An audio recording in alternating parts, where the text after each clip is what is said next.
What's up, guys? Today we're going to talk about hair loss. The top of men's hair. Probably my number one question that all my clients I get in person, clients that I get online, ask me all the time. I think I'm losing my hair. Is it time I buzz my head? Do I need to be on Minoxidil, Rogaine, Finasteride, Propecia? Do I need to go to Turkey and get a hair transplant? And I always tell everybody, I'm like, we all trip out on that. It's a very uncomfortable feeling. It does suck that only men, for the most part, lose most of their hair. And it only happens at the top of our heads. It doesn't happen on the sides. You'll never see, no man has ever balded on the sides of their hair. So, of course, we lose density at the top.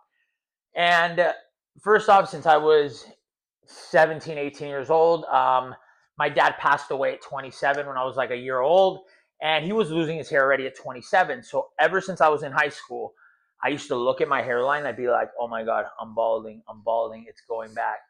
And you know what? That was just my widow's peak. My widow's peak has always been there. And anybody that sees my hair is just like, dude, you're crazy. Like your hair is insane. But we all compare ourselves, first of all, to everybody else. I have fine hair, but I have a lot of it. But again, the density on the sides is way heavier. Look how dense that is. Like you can't even see through that. But then the top, you could see through it a little bit more. So the density isn't the same on the top. And even when I buzzed my head, I remember you could see that I did it all in number 3 guard with my wall clipper, and you could tell that the density on the sides was stronger than on the top. And I remember I freaked out a bit, and I was like, let's bleach my hair that way it all like looks consistent, even, and it helped. It really did, especially because the bleach expands your hair. So, anyways, I wanted to tell everybody here, give everybody a little bit of knowledge of what I think everyone should do. First off, your health. Are you drinking water? Are you eating healthy? Are you just not walking, not getting any sunlight? Here's the natural stuff.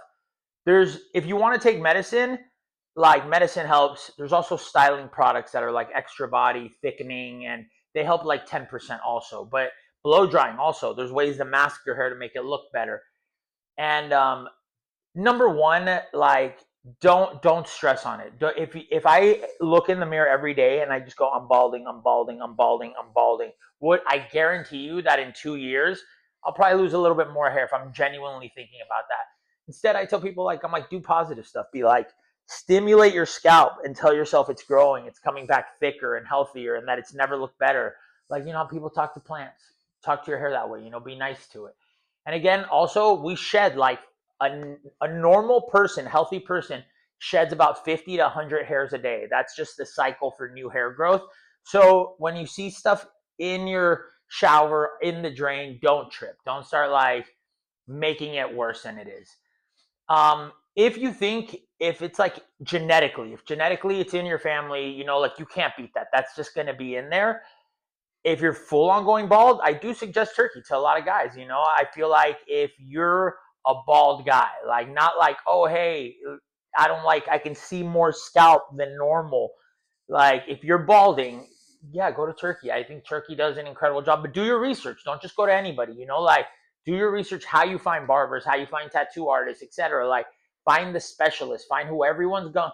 If you can, find someone who's actually gone to that same doctor and talk to them versus just like, or do a little trip out there. And I've heard it's really affordable, like $5,000, $3,000 to do it. And you can always go back and get it done again, but there's a page called Hair of Istanbul on Instagram, and go look at their page. It's phenomenal work, mind blowing.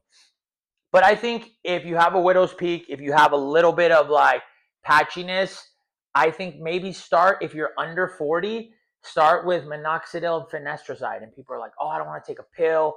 I hear there's all these like side effects, like, oh, can't get it up, things like that. And I'm like, listen, if there were side effects on beer, weed, and like bags of chips and like unhealthy foods and burgers, it would be the same side effects. They just don't put them on those. So if you're being unhealthy, all of that's going to add on, and you're going to put it in your head also.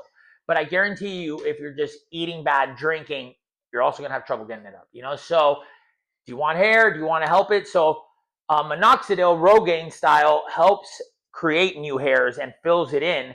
Finasteride, you have to go to a dermatologist. You have to get that prescribed, and that's to retain everything you have. So if you feel like you're going through a lot of rapid hair loss, finasteride is the one that keeps everything in.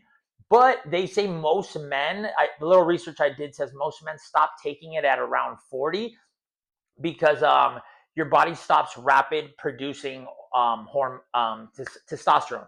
Testosterone is what makes men lose their hair on the top of their head. If you ever notice, like American Indians, um, they can't grow facial hair. They can't grow beards, like real thick beards, but you always see them with like long, luscious hair. And I always tell everybody, I'm like, anybody that's bald, if you see any man that's bald, almost like 95% of them can grow the biggest beard.